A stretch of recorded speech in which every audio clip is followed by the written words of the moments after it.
When the Shield came into WWE, we forced people to take notice.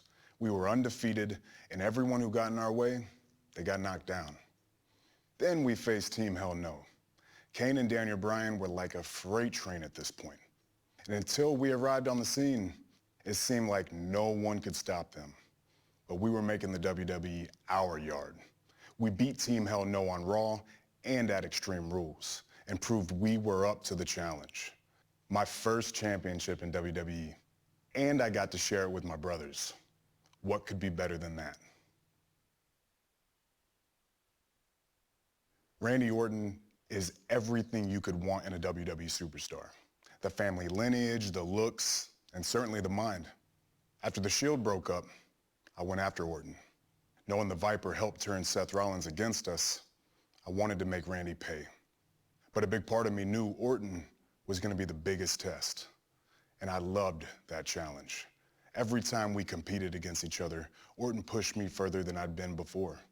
I knew that if I couldn't defeat Randy, I had no business dreaming of becoming a WWE champion.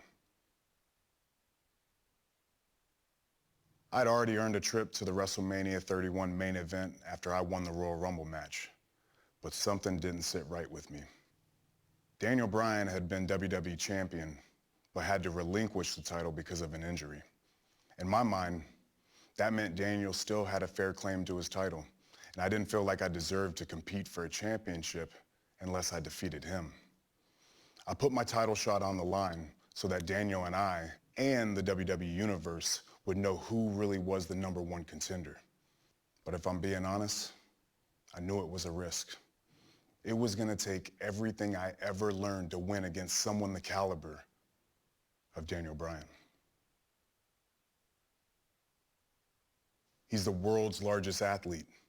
His right hand is a weapon of mass destruction. And if he feels like it, he'll just grab you by the throat and slam you into the mat. No one ever wants to be in the path of the Big Show, but I've definitely found myself in his line of fire many times.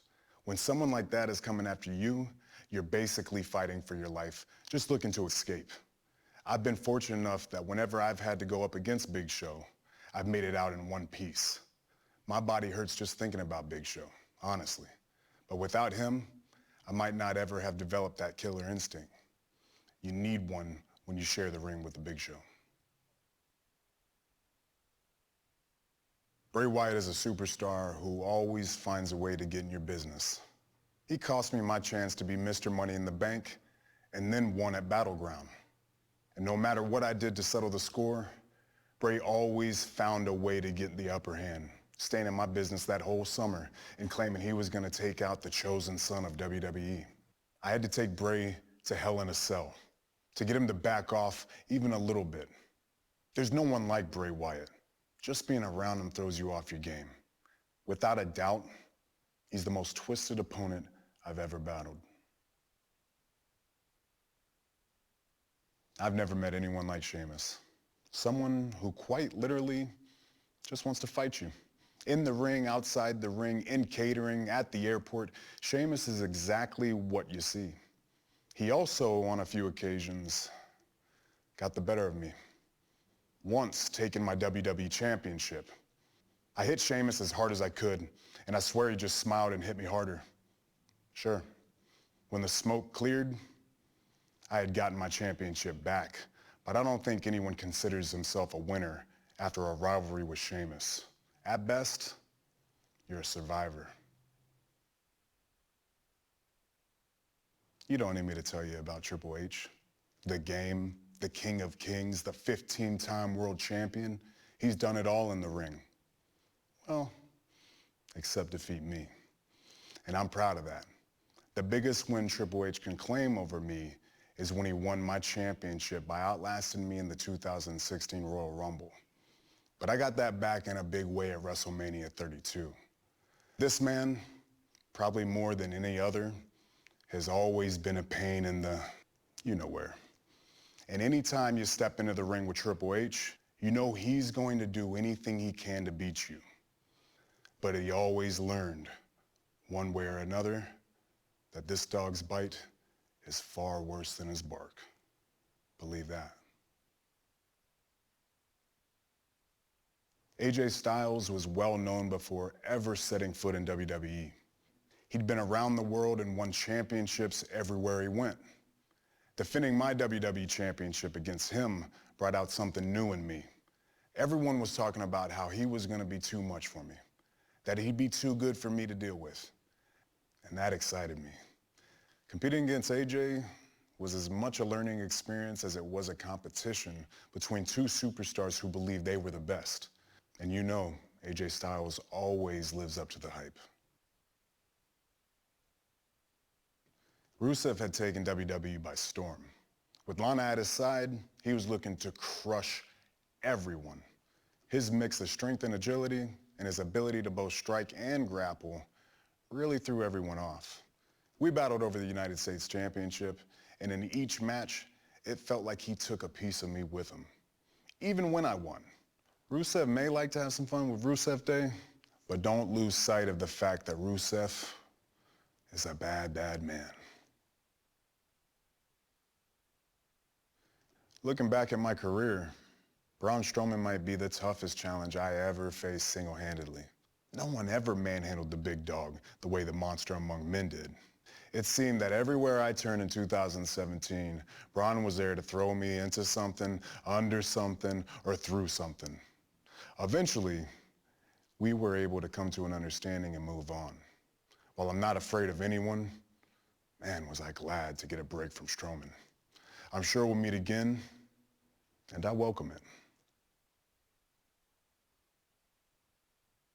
All the championships that I've won, all the brutal matches I've had, all the blood, sweat, and tears that I've shed, nothing compares to staring across the ring and seeing the Undertaker staring back at you.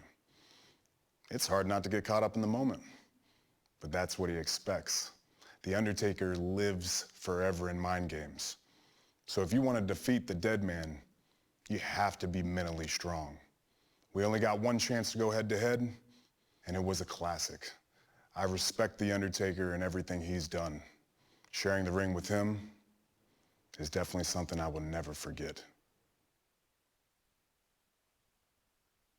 No one, and I mean no one, has meant more to WWE over the past 15 years than John Cena. Week in and week out, Cena showed up, he won, and then he showed up again next week and did it all again. We haven't always seen eye to eye on everything, but at the end of the day, we earned each other's respect. Getting the chance to compete against John was huge. Winning was even bigger. You think you've got Cena figured out until that bell rings, and then it's a whole new ball game. John's dedication and hard work, there's never gonna be another John Cena.